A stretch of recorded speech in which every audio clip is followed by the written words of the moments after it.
Of course, it starts by out of wisdom. And that's, of course, an important part of it, because the point is not to suffer uselessly, simply out of the idea that suffering can be good for the others or for our practice. It is absolutely not the point. The main point is whatever it takes to help efficiently the others, I agree, I accept to perform these actions. I accept the situation as it might be, even if it goes against my ego, even if it goes against my pride, even if it goes against my comfort, because I wish that as many sentient beings as possible reach the state of ultimate happiness.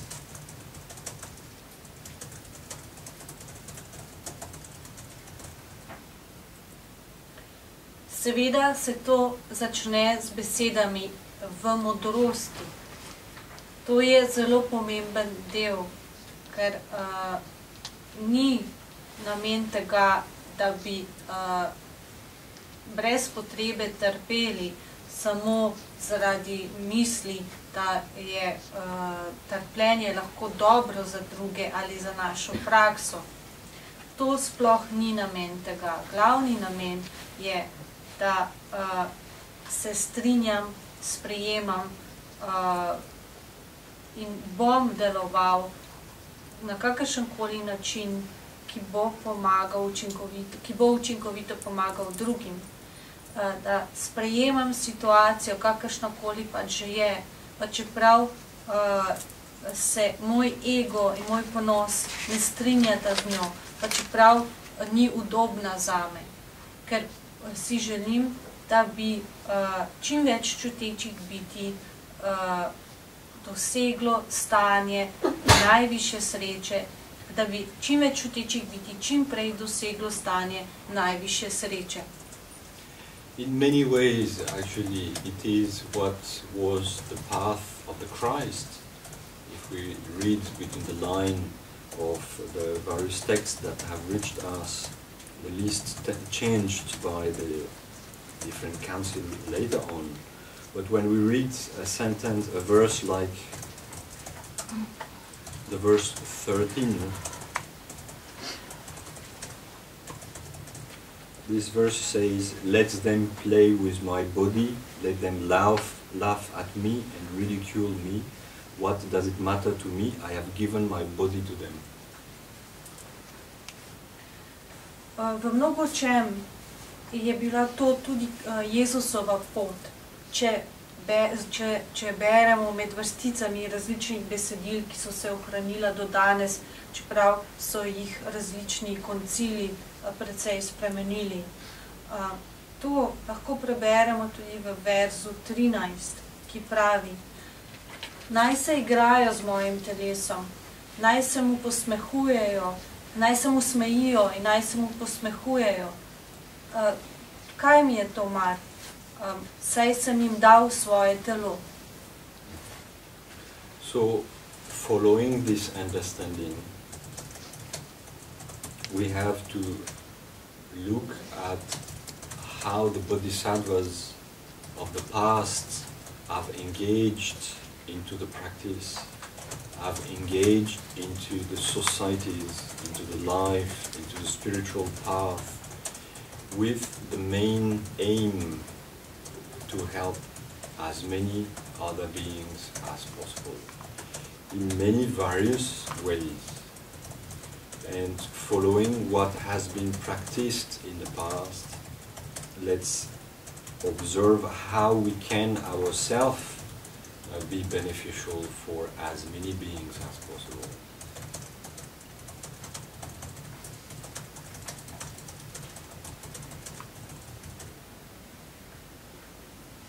Torej, če sledimo temu razumevanju, si moramo gledati, kako so se bodhisattve v preteklosti lotevali praks, se vključevali v družbo, življenje, stopali po duhovni poti z glavnim namenom, da bi pomagali čim več čutečih bitjem na mnogo različnih načinov in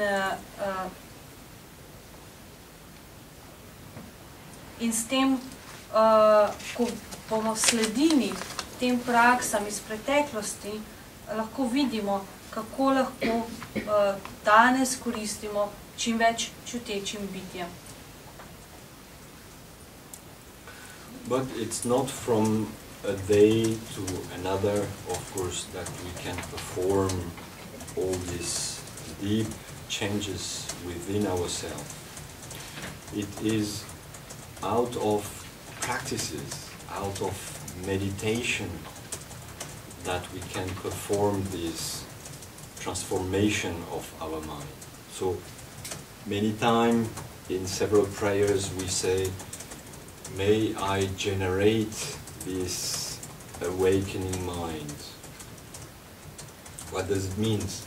It means till now I understand it. I have read, I have heard what it means, what it implies, but it's not yet in my mind. It's not yet developed and stabilized in the mind. One becomes a bodhisattva when this bodhicitta or this awakening mind is fully developed and stabilized in the mind, like water poured into water, undissociable, unremovable. Then one becomes a bodhisattva. Bodhisattva, which is referred several times in the text as son of Buddhas. This is also something interesting in relation with Christianity, if I may.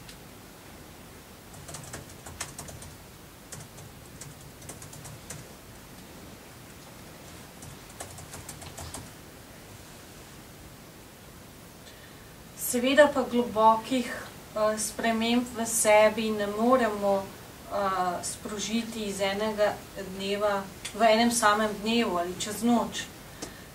To se zgodi z upravljanjem duhovne prakse, z meditacijo. Takrat s tem tako lahko upravimo preobrazbo svojega uma. V različnih molitvah večkrat rečemo, da bi lahko oblikovali da bi lahko prebudili, da bi lahko vzpostavili prebojenja. Kaj to pomeni? To pomeni, da zaenkrat to razumem, o tem poslušam, o tem berem, vem, kaj pomeni, vendar to še ni vzpostavljeno v mojem umu. Ni še razvito in ni še utrjeno v mojem umu. Posameznik postane bodhisattva, ko ta bodhicitta, ta prebojenja stane popolnoma razvita in utrjena v njegovem umu, kot mleko, ki ga zlijemo v vodo in ga ni mogoče več ločiti od vode. Takrat posameznik postane bodhisattva. In če lahko pripomnim, v besedilu so bodhisattve večkrat omenjeni kot sinovi Bud, in to je še ena sporednica mogoče s krščanstvom.